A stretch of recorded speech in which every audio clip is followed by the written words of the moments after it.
Hello dear friends, मैं हूं प्राची और मैं अपने चैनल वंडर इंग्लिश लर्निंग में आपका स्वागत करती हूं। आज मैं आपके लिए फिर से एक न्यू स्टोरी लेकर आई हूं जिसका टाइटल है the ant and the grasshopper. Ant यानी कि चींटी एंड द ग्रास होपर यानी कि टिड्डा। The ant and the grasshopper, चींटी और टिड्डे की कहानी आज हम इसमें पढ़ने वाले हैं। तो चलिए अपनी स्टोरी को स्टार्ट करते हैं। वन कोल्ड, कोल्ड यानी कि ठंड, वन यानी कि एक, वन कोल्ड एक ठंड या ठंड का मौसम, एक ठंड का मौसम। फ्रस्टी डे, फ्रस्टी यानी कि ठंडा दिन, ठीक है, फ्रस्टी माने भी ठंडा होता है। फ्रस्टी डे यानी कि ठंडा दिन। In the middle of, middle यानी कि मध्य या बीच में, किसके बीच में? विंटर यानी कि सर्दियों के बीच में। One cold frosty day in the middle of winter, सर्दियों की ऋतु में एक ठंडा दिन, ठीक है। One cold frosty day in the middle of winter, सर्दियों के बीच में एक ठंडा दिन, एक ठंडे दिन में एक कॉलोनी, कॉलोनी यानी कि बस्ती या फिर समूह, ऑफ आंट्स यानी कि चींटियों का, चींटियों की एक बस्ती या चींटियों का एक समूह, वॉज बिजी व्यस्त था, वॉज माने था, बिजी यानी कि व्यस्त, व्यस्त था। ड्राइंग आउट, ड्राइंग आउट यानी कि सुखाना, क्या सुखाने में? सम ग्रेन्स ऑफ कॉर्न, ग्रेन्स यानी कि दाने, कॉर्न यानी कि भुट्टा या फिर मकई, मकई के दाने। चींटियों की एक बस्ती मकई के दानों को सुखाने में व्यस्त थी। Which had grown damp during the wet autumn weather, which यानी कि जो, ग्रोन डैम्प, ग्रोन डैम्प यानी कि उसमें नमी हो गई थी, जो नम हो गई थी। ड्यूरिंग यानी कि दौरान, द वेट, वेट माने होता है गीला, ऑटम वेदर यानी कि शरद ऋतु, जो शरद ऋतु में गीली हो गई थी या नम हो गई थी, ठीक है। चींटियाँ एक मकई के दानों को, कुछ मकई के दानों को सुखा रही थी जो कि शरद ऋतु के दौरान नम हो गई थी, उसमें नमी आ गई थी। A half dead grass hopper, half यानी कि आधा, डेड यानी कि मृत या फिर मरा हुआ, ग्रास होपर यानी कि टिड्डा। A half dead grass hopper, एक अधमरा टिड्डा या फिर आधा मृत टिड्डा। With cold and hunger, with यानी कि साथ या फिर से, कोल्ड यानी कि ठंड, एंड हंगर और भूख, हंगर माने क्या होता है? भूख।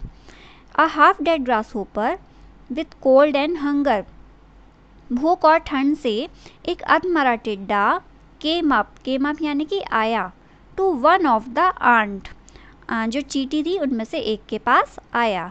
एंड बेग्ड, बेग्ड माने होता है भीख मांगना, और भीख मांगी।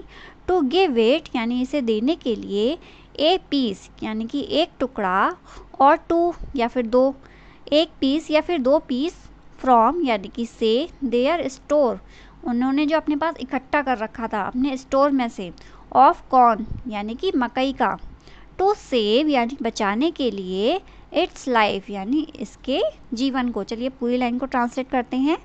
begged and begged to give it a piece or two from their store of corn to save its life, टिड्डा आता है उनमें से एक चींटी के पास और भीख मांगता है। किस लिए भीख मांगता है? अपनी जान को बचाने के लिए, अपने जीवन को बचाने के लिए, अपने स्टोर में से एक मकई के एक या दो टुकड़ों को देने के लिए चींटी से भीख मांगता है।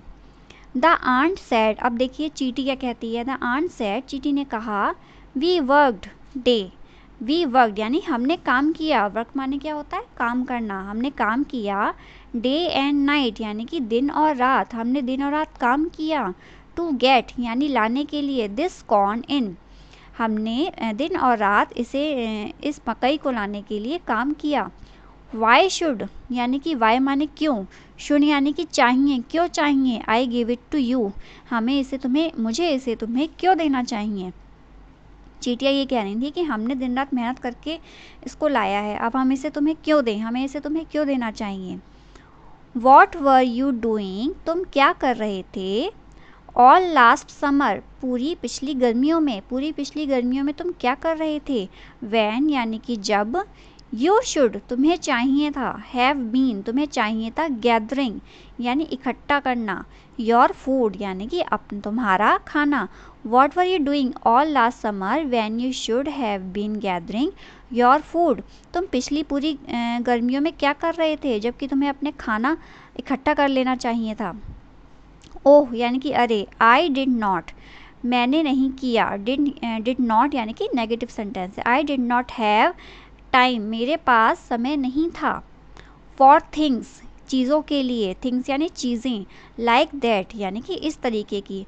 ओह, I did not have time for things like that, अरे मेरे पास इस तरह की चीज़ों के लिए समय नहीं था। सेड द ग्रास होपर, ये बात किसने कही? सेड द ग्रास होपर, टिड्डे ने ये बात कही कि मेरे पास इन सारी चीज़ों के लिए समय ही नहीं था। आई वॉज, मैं था, फार टू बिजी यानी कि बहुत ज़्यादा व्यस्त। फार टू बिजी यानी कि बहुत ज़्यादा व्यस्त। किस में व्यस्त था? सिंगिंग यानी कि गाने में। टू कैरी कॉर्न अबाउट, मकई के दानों को लाने के लिए। ठीक है, I was far too busy singing to carry corn about, मुझे मकई के दानों को लाने के बारे में गाना गाने के लिए मैं बहुत ज़्यादा व्यस्त था। The ant laughed unkindly, ant जो चींटी थी, लाफ्ड यानी कि वो हंसी, अनकाइंडली यानी बेरहमी से, बिना दया के, चींटी बेरहमी से हंसी। इन दैट केस यानी इस मामले में, यू कैन सिंग, तुम गा सकते हो। कैन माने सकते हो, सिंग माने गाना, तुम गा सकते हो। ऑल विंटर यानी पूरी सर्दियाँ, इस मामले में तुम पूरी सर्दियाँ गा सकते हो। As far as I am concerned, यहाँ जहाँ तक कि मेरा सवाल है। एज फार एज का मतलब जहाँ तक कि आई एम कंसर्न यानी कि मेरा सवाल है। In that case you can sing all winter as far as I am concerned, इस मामले में तुम पूरी सर्दियाँ गा सकते हो जहाँ तक कि मेरा सवाल है। चींटी उसकी हंसी बना रही थी कि जब टाइम था तब तो वो गाने में व्यस्त रहा, और अब वो खाना मांगने के लिए उसके पास आया है।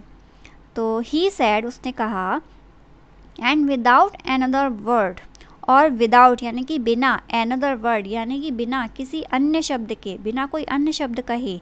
ही टर्न्ड, वह मुड़ी, बैक टू हिज, वह मुड़ा, he turned back to his work, और अपने काम पर चला गया। And without another word he turn back to his work, और बिना कोई अन्य शब्द कहे वो वापस अपने काम के लिए चला गया। चलिए देखते हैं इस कहानी से हमें मॉरल क्या मिलता है। We should always be prepared for our future. We should यानी कि हमें चाहिए, ऑलवेज यानी कि हमेशा, बी प्रिपेयर्ड यानी कि तैयार रहना चाहिए, प्रिपेयर्ड माने तैयार रहना, फॉर अवर फ्यूचर अपने भविष्य के लिए, हमें हमेशा अपने भविष्य के लिए तैयार रहना चाहिए। अगर टिड्डा पहले ही अपने भविष्य के बारे में सोच लेता कि मैं अगर खाने के लिए दाने इकट्ठा नहीं करूँगा तो फिर मैं बाद में क्या खाऊंगा, लेकिन उस टाइम तो उसने सोचा नहीं, उस टाइम तो वो एंजॉय में बिजी था। तो फ्यूचर पे हमने जो भी अपनी लाइफ के लिए सोच रखा है उसकी तैयारी हमें प्रेजेंट में शुरू कर देनी चाहिए। तो फ्रेंड्स, आपको मेरी ये स्टोरी कैसी लगी? अगर पसंद आई हो तो प्लीज़ लाइक, सब्सक्राइब और शेयर ज़रूर कीजिएगा। Thank you friends.